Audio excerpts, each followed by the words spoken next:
Igsuon.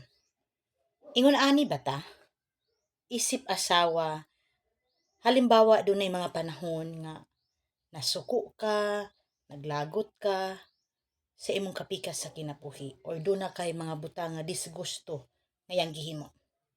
Halimbawa, gikan siya sa lakaw pag-uli sa pultahan pa lang sa inyong banimalay.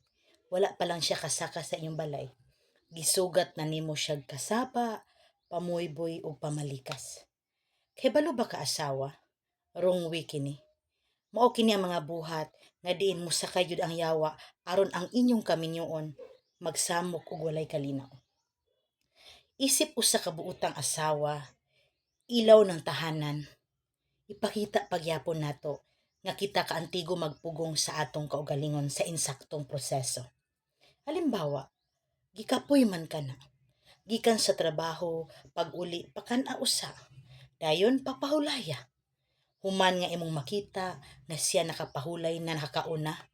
Saka inanay nimo siyang sultian sa mga butang nga imong disgusto nga wala nimo nauyon ni.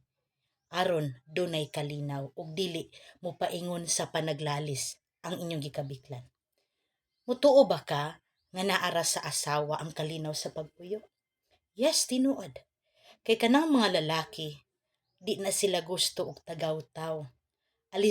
Alingis-ngisa na sila nga magsigi tagyaw-yaw nga burag sirang plaka. Usahay na apatay mga kinaiyang mga babayi no nga ang ilang nahimong sala imong balik-balikon.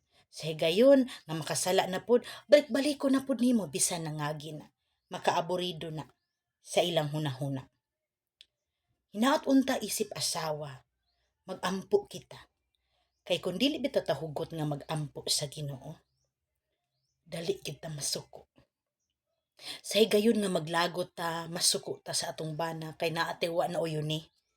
Iampo duol sa Dios ug pangayo sa Ginoo katambagan aron ikaw giyihan ug tudluan pinaagi sa lamdab sa gahom. Sa lamdag sa gahom sa Espiritu Santo aron tudluan ikaw unsaon ang buhaton subay sa katarong ug maayong kalinaw sa pagpuyo sa kinabuhing kaminyoon.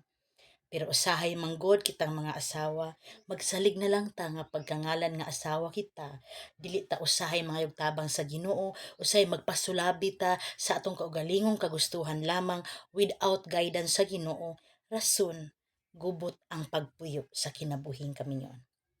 Ang kalinaw naara sa atong mga kamot. Halimbawa, kung imong bana palahubog na pag-uli na hubog, pasag dahi diha, taman lamukon og lamigason. Dili kay imong kasabaan og yaw-yawan, rason uban masumbagan na lang, no?